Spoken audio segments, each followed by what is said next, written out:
Hey guys, Matt here. I want to do a video real quick today. I was talking to a friend of mine the other day, and he asked me a question that really kind of threw me off guard. Now, this is a pro-gun guy, pro-Second Amendment, pro-NRA, he owns firearms, been around guns for a long time.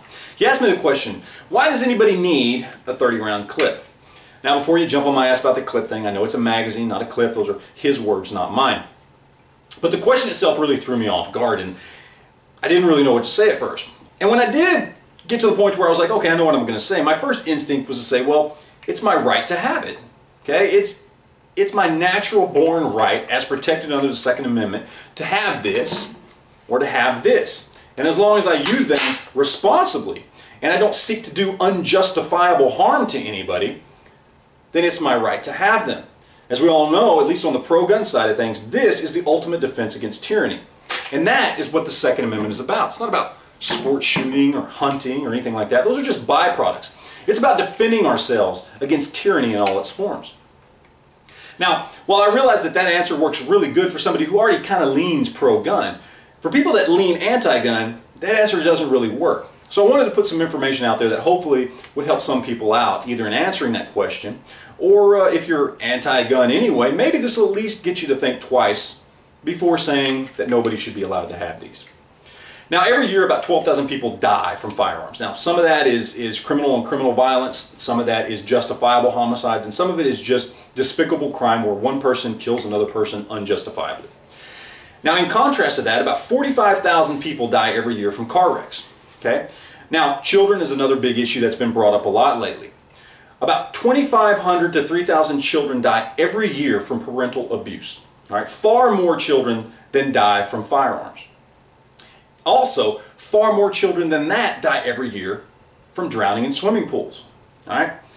Now, have we banned cars? Have we banned swimming pools?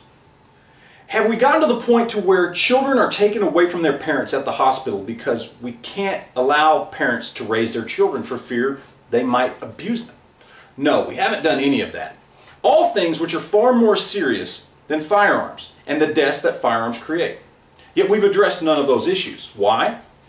Because it's our right to have swimming pools. It's our right to be able to drive a vehicle if we want. It's our right to be able to raise our children. Okay? I was talking to a friend of mine the other day, same friend that asked me the question. He drives a big V8 four-door pickup truck, yet he has a job where he doesn't need a pickup truck. And one of the examples I used was, well, why do you have this pickup truck? If you were to get into a wreck with that pickup truck, you're far more likely to kill the other person.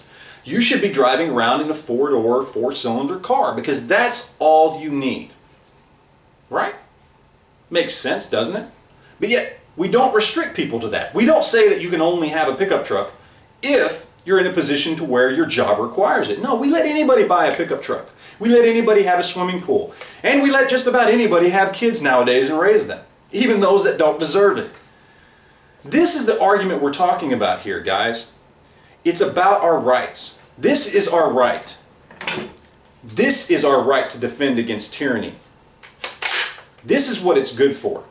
And as long as we're responsible with it, just like we're responsible with our cars, with our swimming pools, and with our children, then nothing should be able to take that away from us. Period.